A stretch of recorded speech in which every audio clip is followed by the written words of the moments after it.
बिस्मिल्लाहिर्रहमानिर्रहीम। अस्सलामुअलैकुम दोस्तों, उम्मीद आप सब खैरवाफियत से होंगे। सुल्तान गयासुद्दीन बलबन पार्ट 5। आज रात के पहले ही हिस्से में मज्जूब की नाराजनी शुरू हो गई थी। ये सब कुछ खिलाफे मामूल था। सादिया खानम ने सोचा कि शायद आज बाबा अपने दौरे पर गए ही नहीं है, और हकीकत भी यही थी कि मज्जूब राय नईमुद्दीन के खंडर के आसपास ही चक्कर लगा रहा था। आमतौर पर मज्जूब की नाराजनी निस्फ शब के बाद जारी होती थी, लेकिन आज उसने अपनी पिछली तमाम रिवायतों को तोड़ डाला था। हमेशा मज्जूब का लहजा गजबनाक होता था, मगर आज उसकी सदाओं में नाकाबिले बयान कर्ब शामिल था। रह रहकर रात के सन्नाटे में उसकी चीखें उभर रही थी। तू सच्चा, तेरा वादा सच्चा, फिर मुझे सर्दी में ठिठरते हुए क्यों देख रहा है? आग क्यों नहीं देता, आग क्यों नहीं देता? मज्जूब की फरियाद से सादिया खानम का दिल दहल रहा था, मगर वो उसे गिरिया फुगान से रोक नहीं सकती थी। फिर मज्जूब की आवाजें बंद हुई तो कामरान की चीखें गूंजने लगी। अम्मा, अब्बा जान आए हैं, उनके जिस्म से खून बह रहा है, लोग उन्हें तलवारों से मार रहे हैं। माँ, जल्दी से उठो, अब्बा जान को बचा लो। सादिया खानम पर वहशत तारी हो गई। उसने कामरान को सीने से लगाकर प्यार करना शुरू कर दिया। नहीं मेरे लाल, अब कोई तुम्हारे अब्बा जान को नहीं मारेगा। कामरान ने अपने मकतूल बाप के बारे में कोई भयानक ख्वाब देखा था, जिससे डरकर वो मुसलसल चीख रहा था। सादिया खानम उसे बहुत देर तक तसल्लियां देती रही। फिर कामरान का खौफ कुछ कम हुआ तो वह दोबारा सो गया, मगर एक जवान बेवा रात भर जागती रही। फिर ये रोजाना का मामूल हो गया कि शुजाउद्दीन कामरान दिन की रोशनी में सहमा रहता और रात होते ही उसकी वहशतों में इजाफा हो जाता। जब आंख लगती तो कोई डरावना ख्वाब देखकर चीखता हुआ उठ बैठता।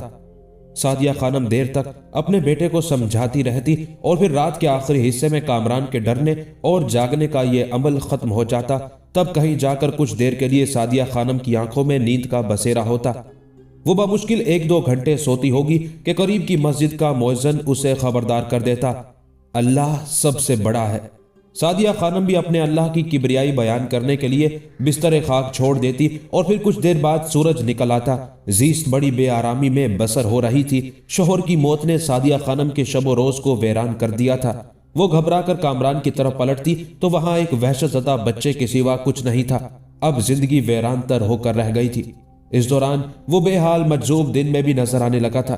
दोनों वक्त कहीं से चंद रोटियां मांग कर लाता और माँ बेटे के सामने रख कर कहने लगता, मेरे बच्चों, इसे खा लो।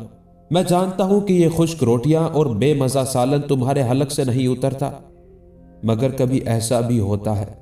सुल्तान बहराम शाह के दौरे हुकूमत में बेशुमार इंसान फाके की हालत में सो जाते हैं। तुम्हें इतना भी मुयस्सर है तो बहुत है। मैं तुम्हारे लिए शाही दस्तरखान की ग़िज़ाएं भी ला सकता हूं, मगर उनसे तो बंदगाने खुदा का खून टपकता है। इसलिए मैं अपने बच्चों को इंसानी गोश्त खिलाना नहीं चाहता। यह मेरी मजबूरी है और मैं इस मजबूरी पर अपने दोनों बच्चों से माफी का तलबगार हूं। मज्जूब की बातें सुनकर सादिया खानम रोने लगती। बाबा, आप हमारी वजह से कब तक इस अजियत में मुब्तला रहेंगे? हमारी जरूरतों ने तो आपकी आजादियां भी छीन ली। कल तक आप शाहों से भी ज्यादा बेनयाज थे, लेकिन आज हमारी खातिर दर दर भटक रहे हैं और कमतर लोगों के सामने दस्ते सवाल दराज कर रहे हैं। नहीं मेरी बेटी, ऐसा नहीं है। मज्जूब, जिसने जिंदगी भर अक्लो होश की बातें नहीं की थी, एक बेवा औरत के सामने पूरी आगही के साथ बोल रहा था, मेरी बेनयाजियां खत्म नहीं हुई है। वो जाते बेनयाज जब तक मेरी गैरत को बरकरार रखना चाहेगी, मैं उसी तरह बेनयाज रहूंगा। जो शख्स तेरे और इस मासूम बच्चे के लिए भीख मांग कर ला रहा है, वो अपनी भूख की खातिर भीख मांग रहा है, और जो भीख दे रहे हैं वो अपनी गरज के लिए भीख दे रहे हैं। तुझ पर किसी का कोई एहसान नहीं है। सब के सब उस आग से बचने की फिक्र में है जो अजल से भड़क रही है। ये कैसा सस्ता सौदा है कि 2 रोटियों के बदले में कितने आदमजादे उस आग से निजात पा जाएंगे।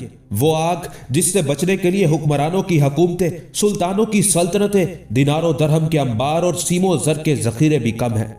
बेटी, तू उदास ना हो कि हम सब पर तेरा एहसान अजीम है। मरजूब की बातें सादिया खानम को कुछ और रुला देती, फिर वो खामोश हो जाती। मगर कब तक? एक बाहया खातून का एहसास दोबारा जाग उठता और फिर वो सख्त शिकायती लहजे में मजजूब से कहने लगती, आखिर मेरी गैरत के भी तो कुछ तकाजे हैं। मैं जवान होकर भी एक बूढ़े शख्स पर बोझ बनी हुई हूं। मज्जूब खिलाफे आदत मुस्कुराने लगता। बेशक तुम बड़ी गैरतमंद हो, लेकिन इस जज्बे के इजहार को किसी और वक्त के लिए उठा रखो। अभी तो बाप जिंदा है, फिर जब बाप चला जाएगा तो मेहनत और मजदूरी करके तमाम जज्बों को आसूदा कर लेना। मैं तुझे कैसे बताऊं मेरी बच्ची कि तेरे आने वाले दिन बहुत भारी हैं। तू बड़ी आजमाइश में है। ये लोग तुझे सुकून और इज्जत से मेहनत भी नहीं करने देंगे। मज्जूब की आंखें भीगने ही वाली थी कि वो अपने दिल का दर्द छुपाने के लिए तेजी से नाराजनी करता हुआ किसी तरफ चला गया। सादिया खानम सख्त परेशान थी। शोहर की यादें उसे मुसलसल आजार पहुंचाती और वह उस आजार से बचने के लिए शुजाउद्दीन कामरान के मासूम चेहरे की तरफ देखने लगती कि अब यही चेहरा उसकी जात और मुस्तकबिल के ख्वाबों का आईना था। मगर जैसे ही उस आईने पर सादिया खानम की नजर पड़ती, वो आईना जगह जगह से शिकस्ता नजर आने लगता। सादिया खानम ने कामरान को उस मकतब में दोबारा भेजने की कोशिश की थी जहां राय नाइमुद्दीन ज़िशान ने अपनी जिंदगी में बेटे को दाखिल कराया था। फिर जब राय के कत्ल के बाद शुजाउद्दीन कामरान अपनी तालीम का सिलसिला बरकरार रखने के लिए दोबारा दर्सगाह में पहुंचा तो उस पर इल्म के दरवाजे बंद कर दिए गए। साथ ही तालिब इल्मों ने यह कहकर उसका इस्तकबाल किया, कामरान एक गद्दार बाप का बेटा है, हम इसके साथ नहीं पढ़ेंगे।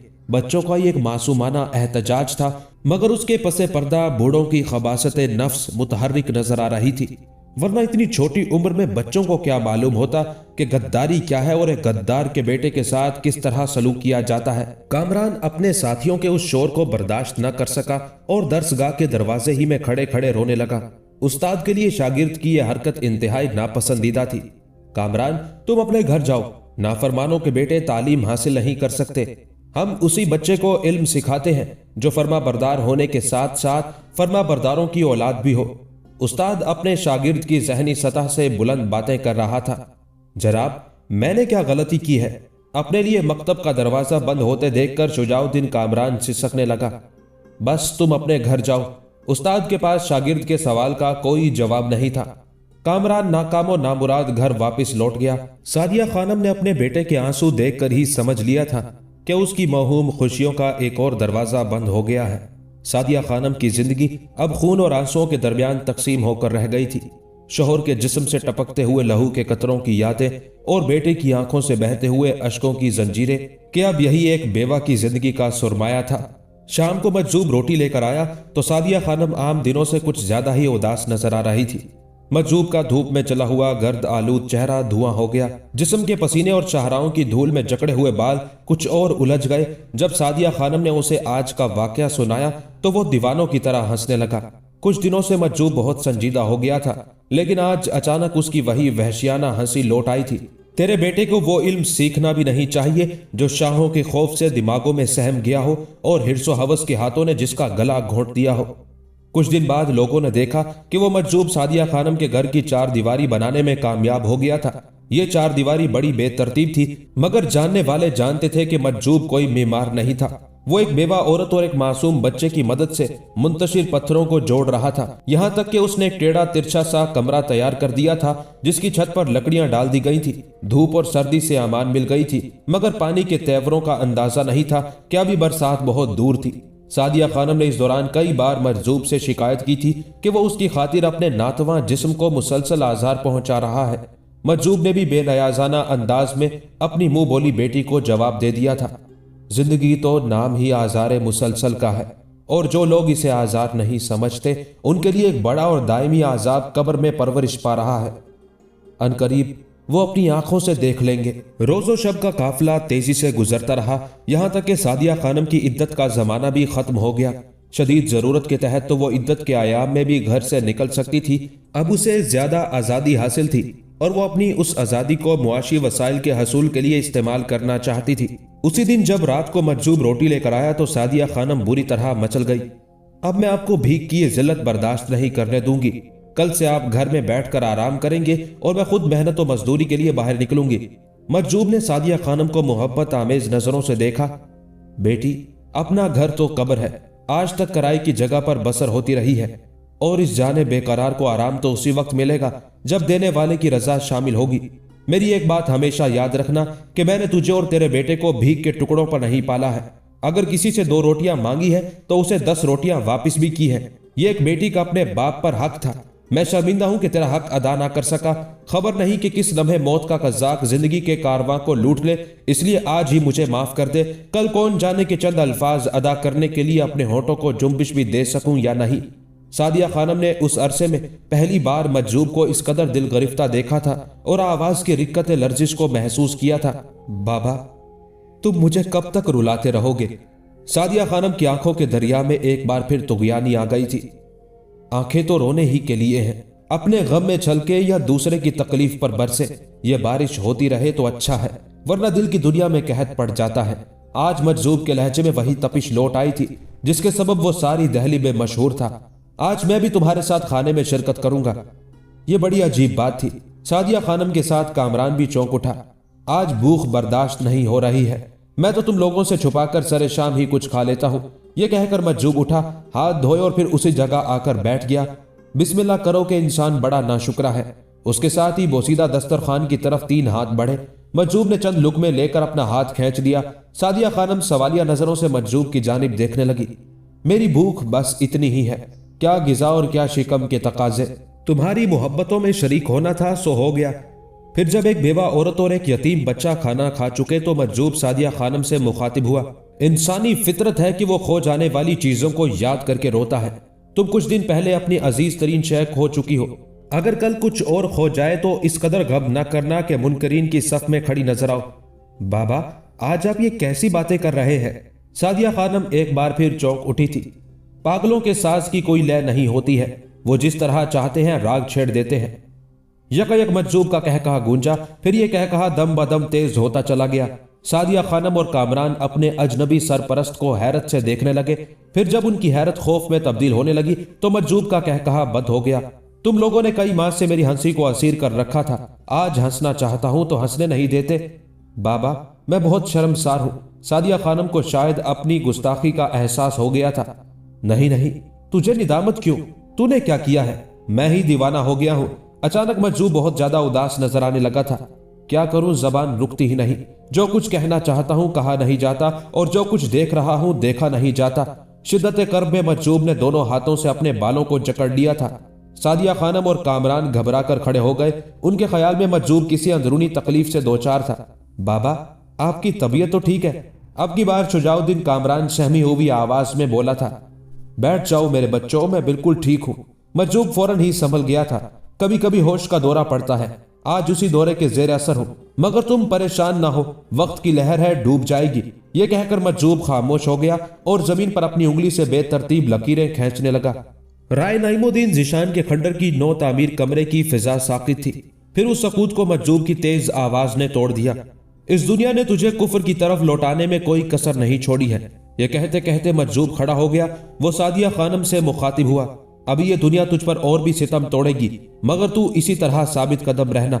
मैंने भी अपने पैदा करने वाले से तेरे ईमान की सलामती मांगी है, तेरी आबरू के तहफ्फुज के लिए दस्ते तलब दराज किया है। मुझे यकीन है कि मेरा खुदा उस दुआ को दरे कबूलियत से नाकाम नहीं लौटाएगा। एक दिन तेरे शोहर के कातिल भी अपने खून में नहा जाएंगे, मगर उससे तेरे सुहाग की सुर्खी तो वापस नहीं आएगी। फिर अगर सारी जमीन भी लहू से रंगीन हो जाए तो तुझे क्या? भूल जा, सब कुछ भूल जा के तुझे भूलना ही पड़ेगा। इतना कहकर मजजूब ने सादिया खानम के सर पर हाथ रख दिया और शुजाउद्दीन कामरान को अपने सीने से लगा लिया। मजजूब का यह अमल भी खिलाफे मामूल था। सादिया खानम को एक बार फिर चौंक जाना पड़ा। बाबा, आप कहीं जा रहे हैं क्या? अब वापस नहीं आएंगे? सादिया खानम ने रिक्कत आमेज लहजे में पूछा। हाँ, एक जरूरी काम से जा रहा हूं।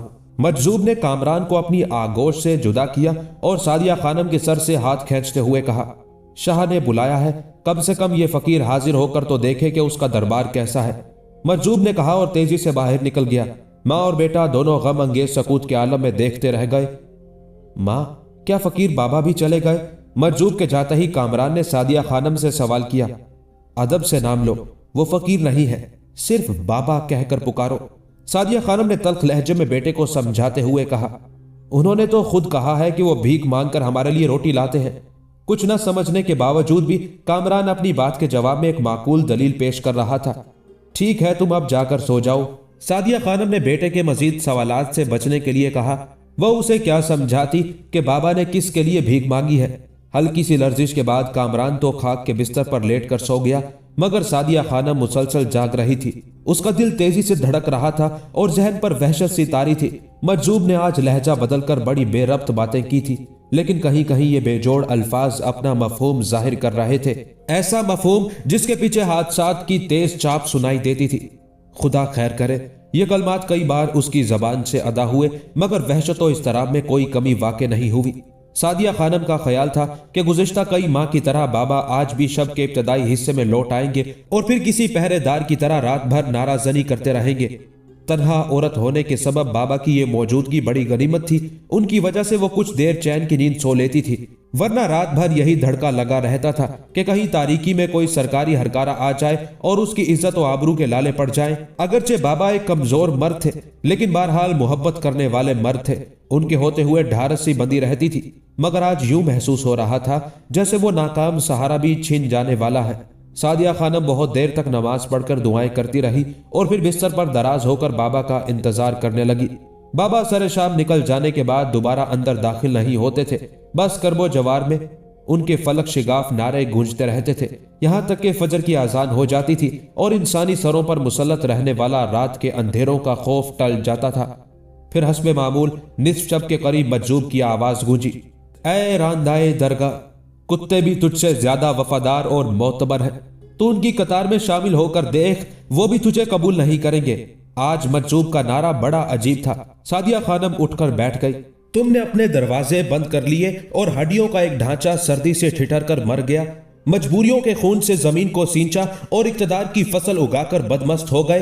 पीछे मुड़कर क्यों नहीं देखते कि एक और लश्कर भी तुम्हारे ताक़ुब में है, मगर तुम नहीं देख सकते कि तुम्हारी आंखों की रोशनी लुट चुकी है। गुनाहों की दलदल, मौत की खंदकें और सड़ी हुई लाशें, तुम्हारा अंजाम लिखा जा चुका। अब इस तहरीर को काटने वाला कौन है? कोई नहीं, कोई भी नहीं। मजजूब का शररबार लहजा मध्यम होता जा रहा था और फिर आहिस्ता आहिस्ता वो गजबनाक आवाज फिजा की वुस्सतों में गुम हो गई। जब तक मजजूब की नाराजनी जारी रही, सादिया खानम चैन से न बैठ सकी। फिर वो आवाज यकसर गायब हो गई तो सादिया खानम को कदरे सुकून मुयस्सर हुआ कि मजजूब का इलाका बहुत तवील था और अब वो अपने इलाके के किसी दूसरे हिस्से में नाराजन होगा। सुबह हुई तो सादिया खानम को अपने दरवाजे पर एक और इंकलाब की आहट महसूस होने लगी। वक्त गुजरता जा रहा था, लेकिन मजजूब बाबा का दूर दूर भी पता नहीं था। फिर इंतजार करते करते शाम हो गई, लेकिन मजजूब नहीं आया। कहने को वो किसी का पाबंद नहीं था, मगर जब से सादिया खानम के साथ ये हादसा पेश आया था, उसने खुद ब खुद अपनी जात पर यह पाबंदी आयद कर ली थी।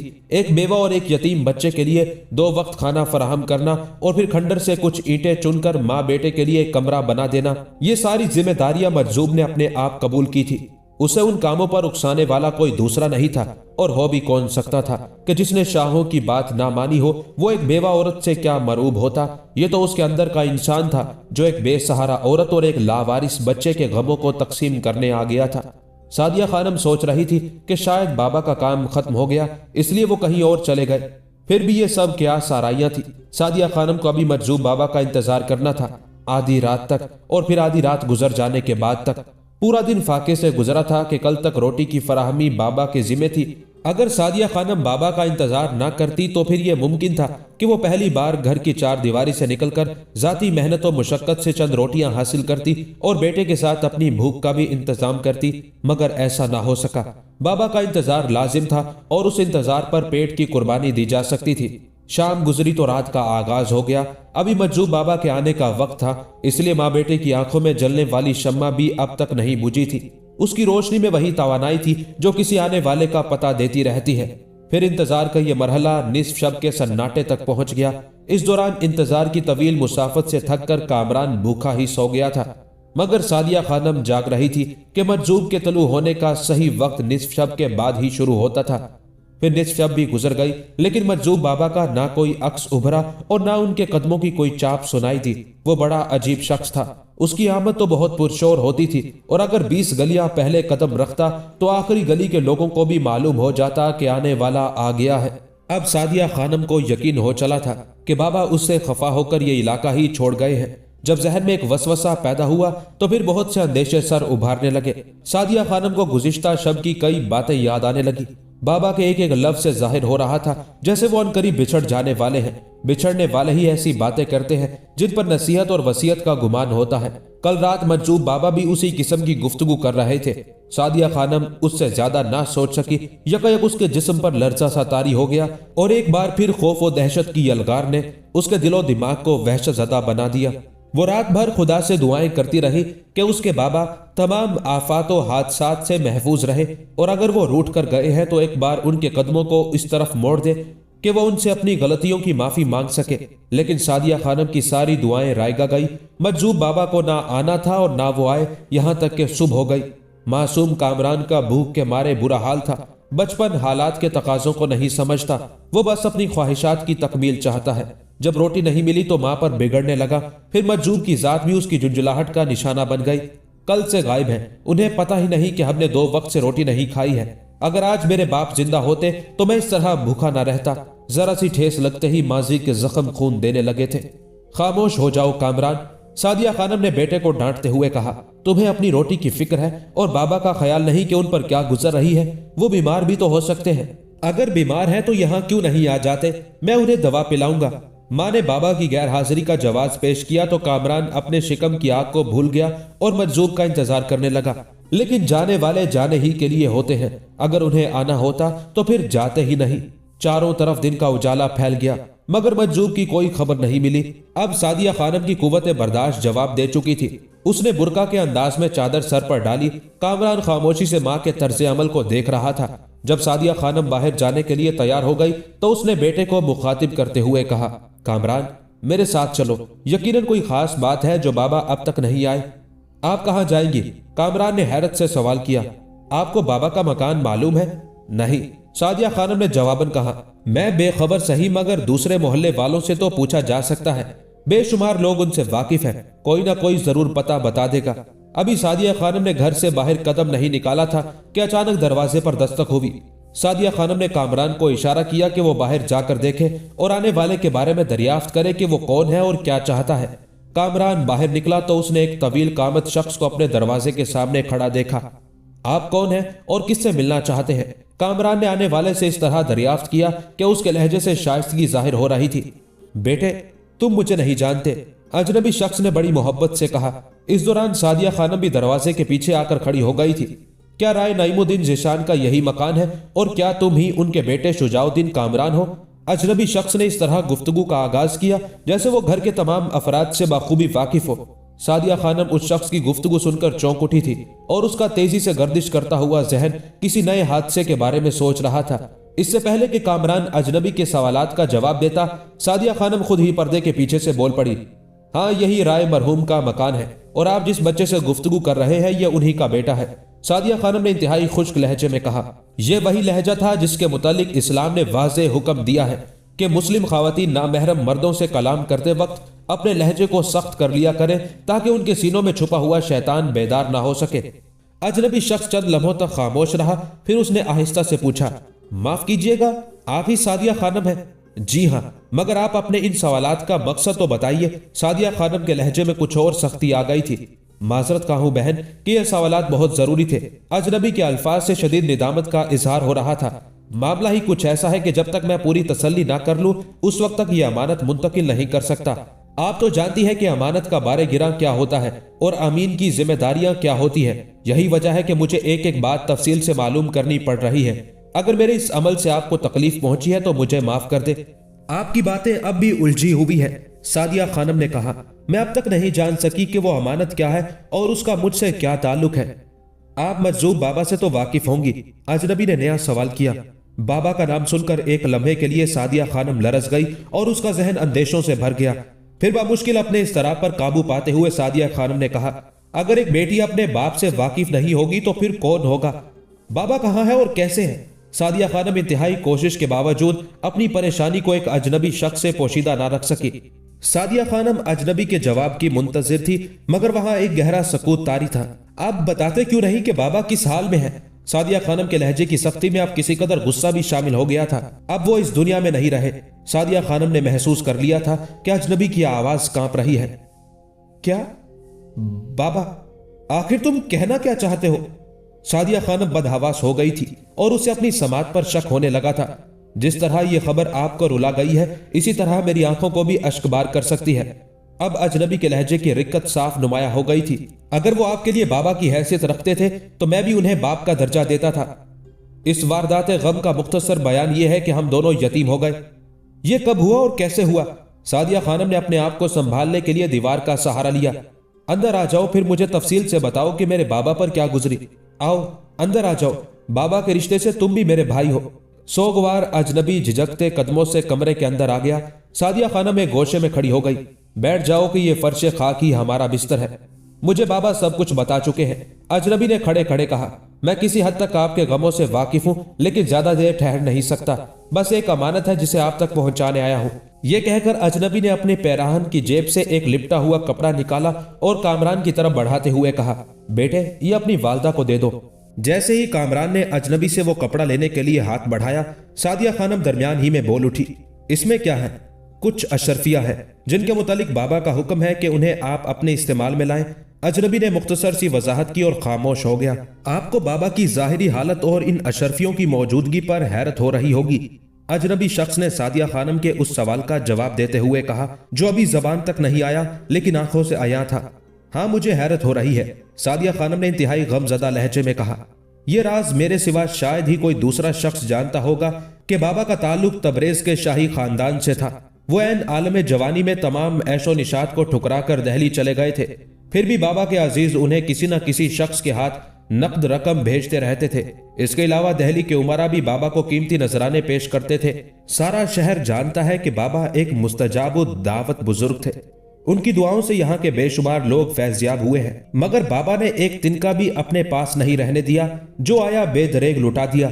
लेकिन जब से उन्हें आपकी परेशानियों का इल्म हुआ था, वो दौलत को लुटाने में बहुत मोहतात हो गए थे। मैं उनके हकीर तरीन खादमों में से था। कल तक मुझे एक एक दाने की मोहताजी थी। ये बाबा ही की दुआओं का सदका है कि आज बहुत आसूदगी की जिंदगी बसर कर रहा हूँ। बाबा जो रोटियां आपके लिए लाते थे उन्हें एक गरीब औरत पकाती थी। आज वो औरत भी खुशहाल लोगों की कतार में शामिल हो गई है। अभी अजनबी शख्स की बात मुकम्मल भी नहीं हुई थी कि जज्बात से बेकाबू होकर सादिया खानम दरमियान ही में बोल उठी, मगर बाबा तो कहते थे कि वो उसके लिए भीख मांगकर रोटी हासिल करते थे। सादिया खानम कहने को तो कह गई, मगर उसे फौरन ही अपनी गलती का एहसास हो गया। नहीं भाई, ऐसा नहीं है। मेरी जबान लड़खड़ा गई। बाबा ने पहले ही कहा था, मगर जब मैंने उन्हें टोका तो वो दूसरों के लिए जिल्लत क्यों बर्दाश्त करते हैं। तो जवाब में बाबा ने वजाहत की थी कि अगर वो किसी से 2 रोटियां मांगते हैं तो उसे 10 रोटियां वापस भी कर देते हैं। अजनबी मुस्कुराया, लेकिन ये मुस्कुराहट अजियत ना गम की तहों में लिपटी हुई थी। वो अपने नफ्स की सरकशी को कुचलने के लिए ऐसे ही बातें करते थे। भला बाबा किसी से क्या भीख मांगते? दहली के वजीर अमीर तो खुद उनके दर के भिखारी थे। ये कहकर वो अजनबी शख्स चंद लम्हों के लिए खामोश हो गया। फिर कहने लगा, मुझे यहाँ ज्यादा देर ठहरने की इजाजत नहीं है। यही बाबा का हुक्म था कि अमानत देकर फौरन वापस लौट जाऊं। मगर मुझे इतना तो बता दो कि बाबा का इंतकाल किस तरह हुआ और उनकी कब्र कहाँ है। कम से कम मैं बदनसीब औरत अपने बाप की आखिरी आरामगाह तो देख लूंगी। दुनिया में तो कोई सुनने वाला नहीं है। जब वहशतें ज्यादा तंग करेंगी तो मिट्टी के ढेर के सामने फरियाद कर लिया करूंगी। सादिया खानम के चेहरे पर रंजो आलम के गहरे साए फैल गए थे और आंखें मुसलसल अश्क बरसाने लगी थी। उनकी कब्र का कोई निशान नहीं है। अजनबी बहुत देर से अपने जज्बात पर काबू पाने की कोशिश कर रहा था, मगर जब सादिया खानम को रोते देखा तो खुद भी बेख्तियार हो गया। आंखों से आंसू बहने लगे और आवाज लरसने लगी। मैंने इस कुर्बत के दौरान बाबा को एक ही दुआ मांगते देखा। वो अक्सर रात की तन्हाई में जमुना के किनारे शदीद कर्बनाक लहजे में कहा करते थे, ऐ बेनयाज मुतलक, अपनी इस सिफत जलीला के सदके में मुझे भी दुनिया वालों से बेनयाज कर दे। तू इस पर कादिर है कि इंसान को जिंदगी में रुसवा करे या मरने के बाद, या दोनों हालतों में जलील करे या फिर दोनों सूरतों में उसे रुसवाई से बचा ले। ये बड़ी अजीब दुआ थी। मैं इस दुआ का एक मफहूम तो समझता था कि वो अपनी जिंदगी में किसी आदमजात के एहसानमंद नहीं होना चाहते थे, और ऐसा ही हुआ। मगर मरने के बाद की रुसवाई से महफूज रहने का क्या मफहूम था, ये राज बाबा की मौत के बाद ही खुल सका। कल रात उन्होंने मुझे अपनी बारगाह में तलब करके अशरफिया मेरे हवाले की थी। आपका नामो निशान बताकर वसीयत की थी कि मैं ये अमानत आप तक पहुंचा दूं। फिर मुझे रुखसत करते हुए कहा था, कल हम इस दुनिया से बहुत दूर चले जाएंगे। अगर हमसे तुम्हारी कोई हक तलफी या दिल आजारी हो गई हो तो उसे माफ कर देना। پھر جب میں دریائے جمنا کے اس مخصوص گھاٹ پر پہنچا جہاں بابا روزانہ غسل کر کے فجر کی نماز پڑھتے تھے تو لوگوں کا ایک ازدحام دیکھا۔ یہ سب آس پاس کے علاقے میں رہنے والے لوگ تھے جو بابا سے بے حد عقیدت رکھتے تھے۔ میں نے قریب جا کر دیکھا تو سب لوگ زاروں قطار رو رہے تھے۔ پھر جب ایک شخص سے گریہ وزاری کا سبب معلوم کیا تو اس نے بتایا کہ بابا دنیا سے رخصت ہو گئے۔ میں نے اس سے پوچھا کہ جنازہ کہاں ہے تو بتانے والے نے بتایا کہ بابا کے جسم کو پانی کی ایک تیز موج بہا کر لے گئی۔ بابا حسب معمول دریا میں غسل کر رہے تھے کہ پانی کی ایک سرکش لہر قریب ہی سے اٹھی اور بابا کو اپنی آغوش میں لیے ہوئے چلی گئی۔ لوگوں نے یہ بھی بتایا کہ سارا دریا پرسکون تھا اور دور اور بھی نہانے والے نہا رہے تھے، مگر کہیں کوئی موج نہیں اٹھی، کسی مقام پر پانی نے سرکشی اختیار نہیں کی۔ میں لوگوں سے اس واقعے کی کیا وضاحت کرتا، صرف آپ کو بتا رہا ہوں کہ بابا اسی موت کی دعا مانگا کرتے تھے۔ خدا نے انہیں موت کے بعد کی رسوائی سے بچا لیا۔ شاید وہ اس بات سے خوف زدہ رہتے تھے کہ کہیں یہ دنیا والے جنازے کو کاندھا دے کر انہیں رسوا نہ کر دے۔ بالآخر دعا قبول ہو گئی۔ خدا نے بابا کو غرق کر دیا، نہ جنازہ اٹھا اور نہ کہیں مزار بنایا گیا، نہ لوگوں کو تیمارداری کی زحمت دی اور نہ تجہیز و تکفین کا احسان اٹھایا۔ بے نشان رہنا چاہتے تھے، بے نشان ہی رہے۔ یہ کہتے کہتے اجنبی کی آواز ڈوب گئی اور پھر وہ فوراً ہی لرزتے قدموں سے باہر نکل گیا۔ سعدیہ خانم اپنے ہوش و حواس میں نہیں تھی۔ وہ اجنبی سے کچھ اور دریافت کرنا چاہتی تھی مگر جنبش لب کا پارا نہیں تھا۔ بہت دیر تک کھڑے کھڑے روتی رہی۔ پھر کچھ ہوش آیا تو کامران کے ہاتھ سے لے کر کپڑے میں لپٹی ہوئی اشرفیوں کو زمین پر پھینک دیا۔ ماں، اسے کھول کر تو دیکھو کہ بابا نے کیا بھیجا ہے۔ سعدیہ خانم کے طرز عمل کے خلاف احتجاج کرتے ہوئے شجاع الدین کامران بول اٹھا، سونے کے ان چند سکوں کو کیا دیکھوں، میری تو زندگی کا سرمایہ ہی لٹ گیا۔ اب میں اس شخص کو کہاں ڈھونڈوں گی جو میرا حقیقی باپ نہیں تھا مگر اپنی محبت میں حقیقی باپ سے بھی افضل تھا۔ اب سعدیہ خانم فرش پر بیٹھ چکی تھی، اس کا سر دونوں گھٹنوں کے درمیان تھا اور وہ سسکیوں کے ساتھ رو رہی تھی۔ کبھی کبھی انہی سسکیوں سے درد و فراق میں ڈوبی ہوئی آواز ابھرنے لگتی تھی، اے خدا مجھے صبر دے، اگر یہ میرے گناہوں کی سزا ہے تو معاف کر دے کہ رنج و علم کا یہ تسلسل تو پہاڑوں میں بھی شگاف ڈال دے گا، اور اگر یہ آزمائش ہے تو مجھ پر رحم کر کہ میں آزمائش کے لائق نہیں ہوں۔ سعدیہ خانم بہت دیر تک اس مجذوب کو یاد کر کے روتی رہی جو اپنے مزاج اور خاندان کے اعتبار سے شاہوں کی اولاد تھا مگر عام دنیا والے اسے بھکاری سمجھتے تھے۔ پھر جب سعدیہ خانم نے رومال کھولا تو اس میں اشرفیہ موجود تھی۔ اس وقت کی قوت خرید کے اعتبار سے یہ ایک بہت بڑی رقم تھی۔ سعدیہ خانم حیرت سے سونے کے اس ذخیرے کو دیکھتی رہی جو محدود ضرور تھا مگر سرمایہ داری کی ایک روشن علامت تھا۔ سعدیہ خانم ان اشرفیوں کو دیکھنا نہیں چاہتی تھی لیکن بھوک اور کامران کے مسلسل تقاضوں نے اسے مجبور کر دیا تھا کہ وہ اشرفیوں کو نہ صرف دیکھے بلکہ شمار بھی کرے، اور جب سونے کے سکے گنے گئے تو تعداد میں 50 تھے۔ معصوم کامران سونے کی چمک دیکھ کر خوش تھا لیکن سعدیہ خانم کی نظریں اس کاغذ پر مرکوز تھی جو اشرفیوں کے نیچے سے برآمد ہوا تھا۔ سعدیہ خانم نے غیبی خزانے کو نظر انداز کر دیا اور اس کاغذ کو کھولنے لگی جس کا تعلق یقینی طور پر مجذوب بابا کی کسی تحریر سے تھا۔ سعدیہ خانم نے کبھی بابا کو لکھتے ہوئے تو نہیں دیکھا تھا مگر جب اس نے خط پڑھنا شروع کیا تو انداز تخاطب صاف بتا رہا تھا کہ اس تحریر کا لکھنے والا بابا کے سوا کوئی دوسرا نہیں ہو سکتا۔ بابا نے لکھا تھا، میری محبوب بیٹی سعدیہ، میں نے تجھے مظلوم نہیں لکھا کہ خدا کسی پر ظلم نہیں کرتا، اور میں نے تجھے بد نصیب کہہ کر بھی مخاطب نہیں کیا کہ کوئی مسلمان اس وقت تک بد نصیب نہیں ہوتا جب تک وہ اپنے ایمان کو تباہ نہ کر ڈالے۔ میں نے اپنی آنکھوں سے دیکھا ہے کہ تیرا ایمان ابھی تک سلامت ہے، اور میں نے اپنے خدا سے بھی یہی دعا کی ہے کہ وہ تیرے ایمان کو شیطان کی دست درازیوں سے محفوظ رکھے۔ یہ چند اشرفیاں تیرے اور کامران کے لیے چھوڑے جا رہا ہوں۔ ابھی کچھ دن تیرا گھر سے نکلنا مناسب نہیں، جب تک یہ رقم موجود ہے اس وقت تک کسی کی مزدوری کرنے کی ضرورت نہیں۔ پھر جب یہ 4 سکے ختم ہو جائے تو محنت و مزدوری میں بھی کوئی یار نہیں کہ مسلمان خواتین نے اپنے کردار و عمل سے ایسی روشن مثالیں بھی قائم کی ہیں۔ اور آخر میں ایک اہم بات کہ زندگی کبھی کبھی مسلسل آزمائش بن کر رہ جاتی ہے۔ اگر آسمانوں پر یہی فیصلہ ہو چکا ہے تو پھر اہل زمین کو چاہیے کہ وہ خوش دلی کے ساتھ سر تسلیم خم کر دے۔ اسی میں عافیت ہے اور اسی میں ان کے لیے نجات ہے۔ میں نے تیری آبرو کے تحفظ کے لیے بہت دعائیں کی ہیں، شاید بارگاہ ذوالجلال میں میری یہ درخواست قبول ہوئی ہے۔ میں کبھی ختم نہ ہونے والے سفر پر جا رہا ہوں، کل صبح تجھ سے ملے بغیر رخصت ہو جاؤں گا۔ میں نے مزید کچھ دن قیام کے لیے التجا کی تھی مگر میری یہ درخواست مسترد کر دی گئی۔ میرے بچھڑنے کا زیادہ غم نہ کرنا کہ تیرے لیے یہاں اور بھی بے شمار غم ہے۔ سدا رہے نام اللہ کا، تیرا بے نام و نشان بابا۔ مختصر سا خط تھا مگر اس نے سعدیہ خانم کو کئی دن تک رلایا۔ وہ دن میں کئی بار خط کو دیکھتی تھی اور گھنٹوں روتی رہتی تھی۔ اس عالم میں کوئی بے قرار آنسو کاغذ پر گر کر تحریر کو دھندلا کر دیتا تھا۔ फिर कुछ दिन बाद अशकों के एक एक कतरे ने जमा होकर बाबा की तहरीर को मिटा दिया।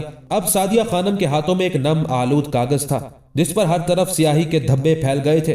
कागज की हालत देखकर महसूस होता था कि उस पर कभी कुछ लिखा गया था, मगर वो तहरीर क्या थी उसका अंदाजा नहीं किया जा सकता था। बस सादिया खानम की आंखों में मरने वाले की तहरीर का एक अक्स बाकी रह गया था और वो आंखें बंद करके उसी अक्स के सहारे बाबा के मोहब्बत नामे को तस्वुर में रोशन कर लिया करती थी।